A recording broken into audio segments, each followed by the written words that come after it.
fact to see, National Marine Sanctuaries can also provide the perfect setting for a variety of responsible recreational activities. We think you'll catch on pretty quickly. There's this great sequence that happens in tarpon fishing where you stalk a fish and you kind of do this nice gentle presentation until finally you kind of convince the fish to eat the fly and you've bested it. And the result is he gets really upset about it, he gets really mad. So he goes, shakes his head and he jumps in the air and he does these series of jumps and flips and just kind of on cue ejects the fly out of his mouth. That's the best part about tarpon fishing for me is witnessing the fish win. And my name's Will Benson. I'm a Florida Keys flats fishing captain, born and raised here in Key West, Florida. I've been a guide for 20 years and hopefully I'll be a guide for another 20. I kind of grew up idolizing the fishing guides. You know, the way some people, fall into their profession, from being around it. I think I just fell right into the pinnacle of the sport, fly fishing for tarpon and permit here in Sugarloaf.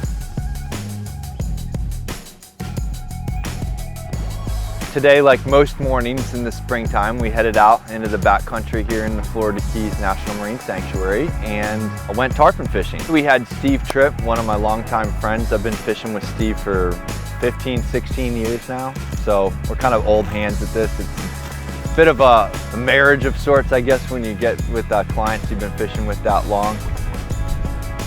It's kind of weird that a big old tarpon would eat that, isn't it? The biggest fish eats the littlest candy. Oops.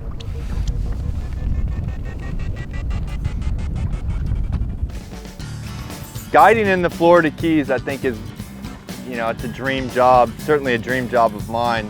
You get to be outside every single day, hanging out with your, buddies and friends, pursuing these fish in one of the greatest places on earth. It's a joy, a blessing to be a guide down here.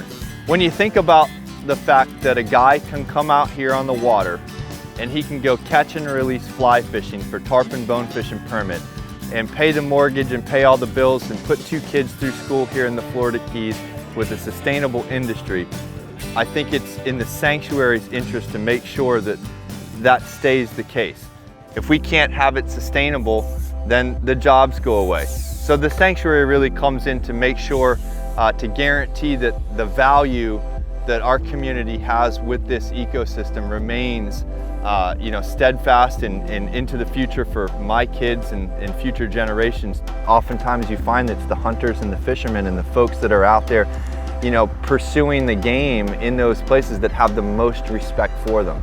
And I can absolutely say 100% without a doubt that that is the case here in the National Marine Sanctuary in the Florida Keys.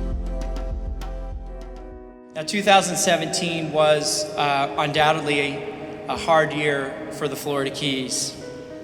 But with dedicated, resilient, and passionate people like Will investing their time and their passion and their energy, the Keys have already started bouncing back. Tonight, I would like to recognize Captain Will Benson from the Florida Keys National Marine Sanctuary as our Volunteer of the Year. Being from Florida, it's been a culture of ours to kind of care about the environment, and so we decided to craft a program that capitalized on the passion and the love that fishing guides have for that resource, and to channel it towards a sustainable future where we're partnering together with the sanctuary. And just for a moment, guys, think about some 100 some odd fishing guides who are collectively individual spirits in their own right, not necessarily wanting to be told what to do, to voluntarily come together and partner with a government organization to create a sustainable future. That's a big deal. We have a responsibility to the next generation to, lift up and to make things better.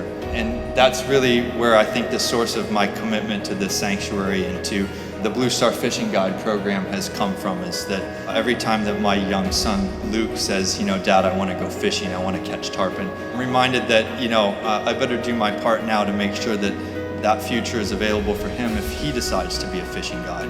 And it's that optimism that I think that I've had from having children and from thinking about the future that's led to this Blue Star Fishing Guide program. It's who we are. You know, all of that lifestyle, that identity that we get, you know, we make our money from the water, we have our days off are on the water, our kids are out on the water. This is who we are in the Florida Keys. So, you know, the fishery and the health of this ecosystem is absolutely central to us as a community.